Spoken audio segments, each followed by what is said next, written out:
So, the DJI Air 2S has been released, and of course it's natural to wonder if you should upgrade from either your DJI Mavic Air 2 or in my case the DJI Mini 2. If you're in the same boat as me, in this video I help you make your mind up one way or the other. Stick with the Mini 2 or jump onto the Air 2S, so don't go away.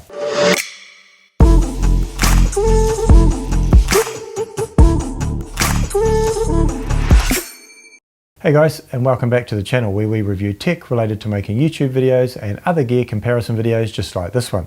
So if you're liking this content, be sure to hit that subscribe button and the bell so you don't miss out on any new videos. So it's natural to want the brightest and best thing to hit the market, and the DJI Air 2S is just that. And there's no wonder. With a 1-inch sensor, 5.4K 20 megapixels resolution, 8x zoom capability, OCCUSYNC 3.0 transmission system, ADS-B AIRSENSE built in, a wider lens and more obstacle avoidance sensors, you'd be pretty hard pressed to find a better drone on the market. Now people are naturally comparing it to the current DJI Mavic Air 2. I've made a comparison video on that and whether or not it's worth upgrading, and I'll leave a link in the description below. However, I'm wondering if I should trade in my nifty little DJI Mini 2 and take a step into the big league with the DJI Air 2S. So in this video, we'll compare some of the key features that's likely to sway you one way or the other. And make sure you stick around until the end where I explain why the release of the new DJI Air 2S will mean the DJI Mavic 2 Pro will be knocked off its perch as the flagship DJI drone. But not by the Air 2S, by something else completely new. So let's get into it. Now, one of the things you obviously have to weigh up is what you use your drone for and what kind of flyer you are. Are you an occasional weekend flyer and you use your drone to get some cool pictures and footage for your family or YouTube channel? Or do you use your drone for work purposes or want to capture some very cinematic results in terms of video or photos? Now, the Mini 2 is a very capable little drone, and certainly when it came out with 4K resolution capability, it caught the attention of respected and experienced YouTubers like Matty Hapoya, as well as everyone else. I've certainly managed to capture some awesome pictures with my Mini 2 drone, and I absolutely love it. But the DJI Air 2S takes things to a whole new level. And if you're an occasional flyer who wants the absolute best results possible while still having a very compact drone to carry around, or you use the drone for more commercial reasons, then the Air 2S is a very real option for you. So what are the really big differences between the two drones? First is sensor size. The DJI Mini 2 sports a 1/2.3 inch sensor, whilst the Air 2S has a 1-inch sensor, which is the gold standard for drone and prosumer cameras these days. As a result, the Air 2S will perform so much better in low light conditions and when capturing sunrises and sunsets, when areas of the frame are very light, when others are very dark.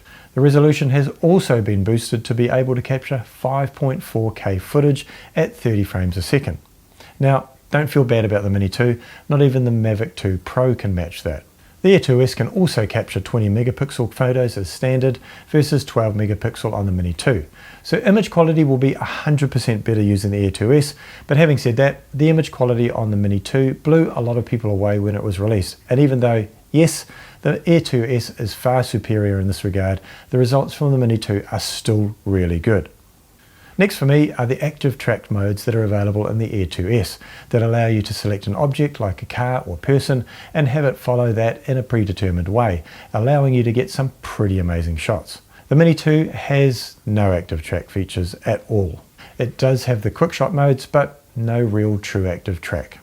Next on my list would be obstacle avoidance sensors. On the Air 2S, they are adding some compared to the Mavic Air 2.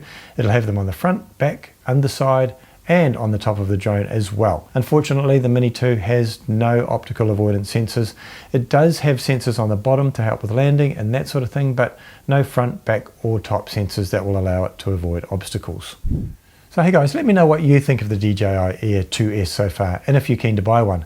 If there are links available, I'll put them in the description below. And make sure you stick around until the end when I explain why the release of this drone is likely to be the downfall of the current reigning king of the heap, the Mavic 2 Pro. Anyway, back into the comparison. So now on to OCCUSYNC. Now I left this down my list because I don't think it's that big of a deal. The Air 2S has been released with the brand new OCCUSYNC 3.0 transmission system, which only just came out with the new DJI FPV drone. This extends the maximum range from 10 kilometers to 12 kilometers, but seriously, who needs that distance? Actually, it's probably more about reducing latency so you can use the updated DJI goggles with better performance than anything else, but if you're not into that, then a side benefit will be an even stronger signal connection.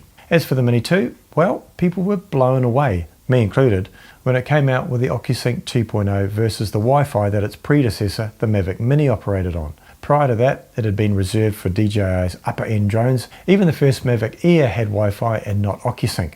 So for the Mini 2 to come out with OCCUSYNC was staggering, and it is fantastic.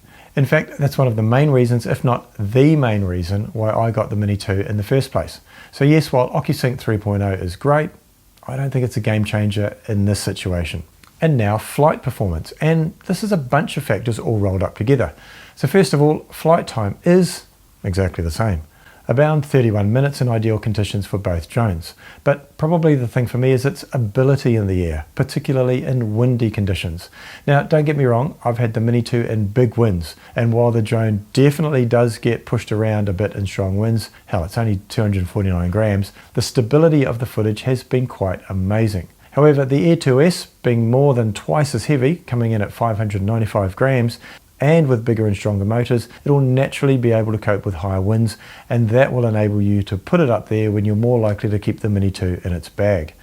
Again, depends on what you use your drone for, and whether or not you fly in borderline conditions anyway. Either way, the size, weight, and strength of the Air 2S will definitely allow you a little bit more flexibility and safety when it comes to a variety of flying conditions. The Air 2S also has the addition of AIRSENSE technology, which is an ADS-B feature that can detect other nearby airplanes, helicopters and drones that are also ADS-B capable. The Mavic Air 2 was the first DJI consumer drone equipped with AirSense technology, but only in some countries. However, it looks like it'll be going standard in most of their drones going forward, but it is something the Air 2S has that the Mini 2 doesn't. As for size and compactness, well, obviously the Mini 2 wins hands down here. It is crazy small and super easy to pop in your bag and take with you pretty much wherever you go. Having said that, you still need to take your controller with you, and if you use the bag that comes with the Fly More combo, it's all pretty compact anyway, and so for that reason, size is not really a factor in that sense. And then there's the price, which is definitely a factor. The Air 2S comes in at $1,299 US for the Fly More combo, which, by the way, I definitely recommend getting, versus around $599 US for the Mini 2 Fly More combo. So, not that you want to, but you could buy two Mini 2s for less than the price of one Air 2S. So, what should you do? Well, it's up to you, as I explained earlier, but I'll tell you what I'm going to do. I'm sticking with the Mini 2. The Air 2S is an amazing drone and I would love to have one. But if I'm perfectly honest, the Mini 2, despite some of the limitations like no active track or obstacle avoidance, actually does everything I need it to do. So unless I decide to change what I use the drone for or want to take my footage and photos to the next level, I'll stick with the Mini 2 for now. Or I'll just wait for the Mini 3. More on that in another video. Subscribe below so you don't miss out on that one. If you did want to pick up the Mini 2, I'll put links in the description below to the Mini 2 and a bunch of must-have accessories. So earlier I said that the natural comparisons between the Air 2S and the Mavic Air 2 are only natural. But in my opinion, a little misguided. The drone that people should be comparing it to is the Mavic 2 Pro. DJI have been putting so much effort into upgrading the Mini and the other Air models over recent years that they've kind of taken their eye off the ball from their top end, and some of their competitors, you could argue, have stolen a bit of ground from them. The Autel Evo 2, for example, that was released at the Consumer Electronics Show in Las Vegas in 2020, is arguably already a better drone than the Mavic 2 Pro. So this means an update to the Mavic 2 Pro. In other words, the Mavic 3 is not far away, but that is for another video. Now, if you really want to take your drone photography up a notch, you may well be considering the new DJI Air 2S. However, if you've got the Mini 2, this is still an amazing little drone for the Mini, and you can get some stunning results just like these.